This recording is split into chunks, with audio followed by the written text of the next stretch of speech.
first graders. It's Mrs. Holmes again. This is our third week together. The first week we were together, we read that silly story about a dinosaur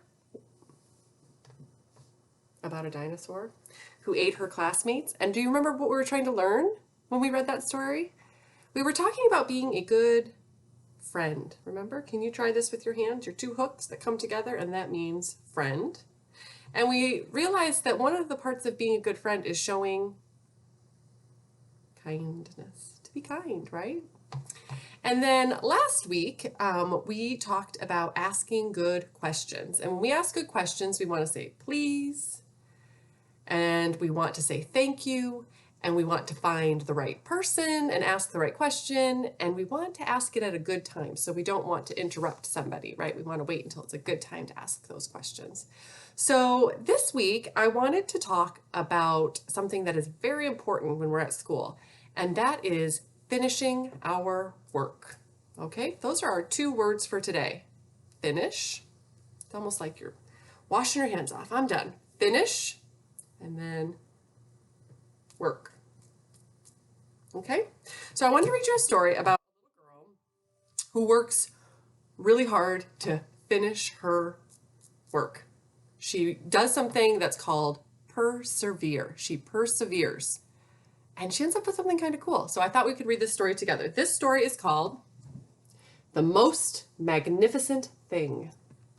The word magnificent means amazing or great or just really, really neat. That's a big word, magnificent.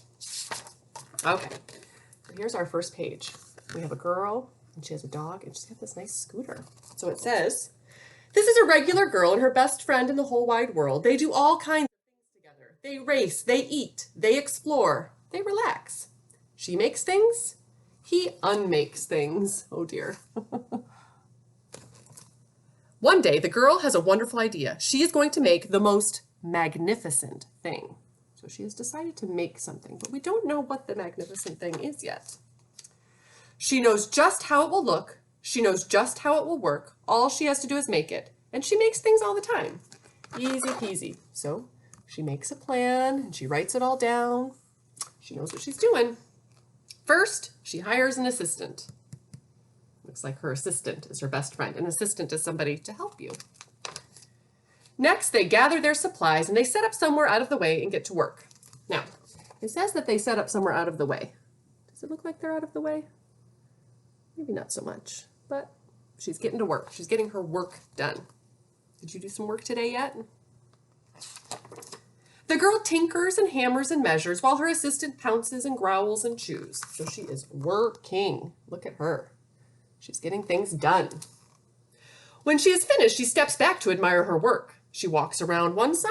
Her assistant examines the other side. It doesn't look right. Her assistant picks it up and gives it a shake. It doesn't feel right either. They are shocked to discover that the thing isn't magnificent or good. It isn't even sort of kind of okay. It is all wrong.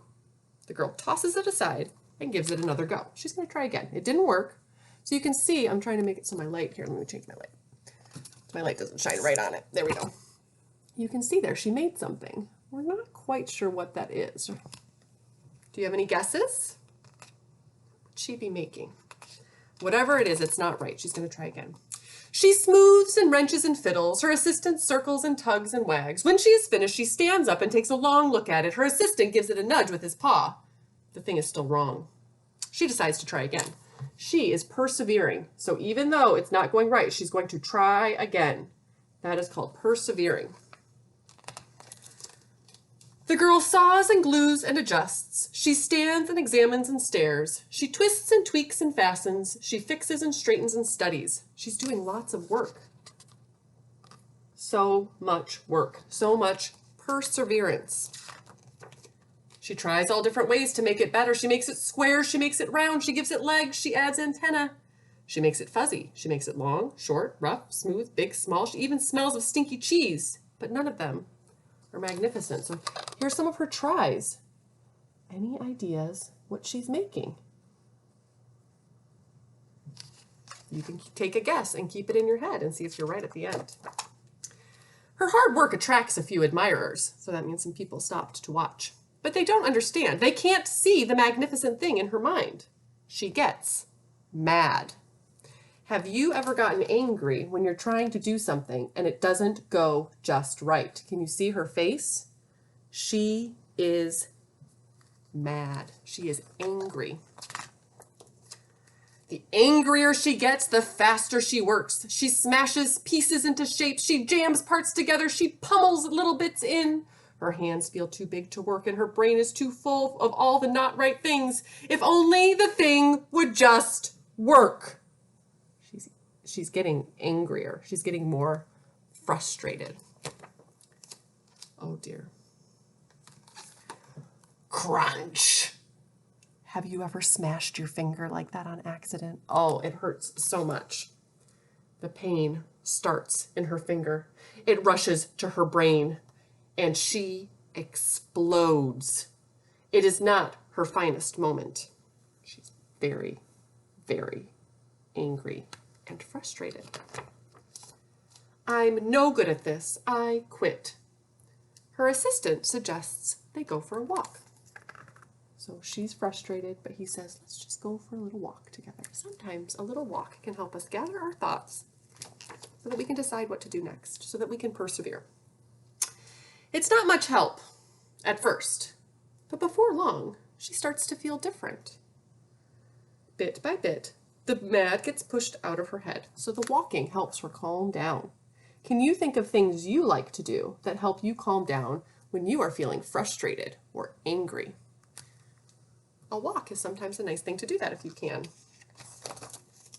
As they stroll along, to stroll means to walk, she comes across the first wrong thing she made. So here are all the things that she made. She comes across the first one that she made. The bad feelings are about to start all over again. She's starting to feel frustrated again when she sees that wrong thing that she made. But she notices something surprising. There are some parts of the wrong things that are really quite right. The bolts on this one, the shape of another, the wheels to seat ratio of the next. There are all sorts of parts that she likes. So she sees all the things that she made wrong, but there are parts of them that are right. I think we might find out what she's making. By the time she reaches the end of the trail, she finally knows how to make the thing magnificent.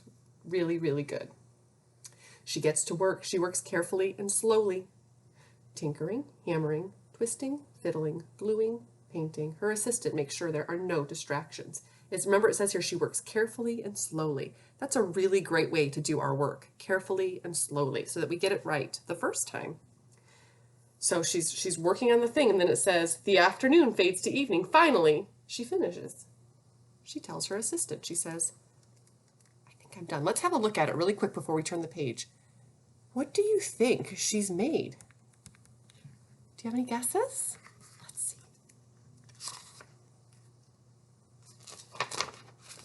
The pair take a good long look. It leans a little to the left. It's a bit heavier than expected. The color could use a little bit of work too, but it's just what she wanted. They climb aboard and take it for a spin. They are not disappointed. It really is the most magnificent thing. So she made what it's called like a little sidecar for her scooter, so that her assistant, so that her dog can come with her when she rides her scooter. What a magnificent thing. What a really neat thing. So thanks for joining me for my story. So what we learned today in our story is sometimes when we're trying to do something new or hard, we can get frustrated, right? And angry, and we want to quit.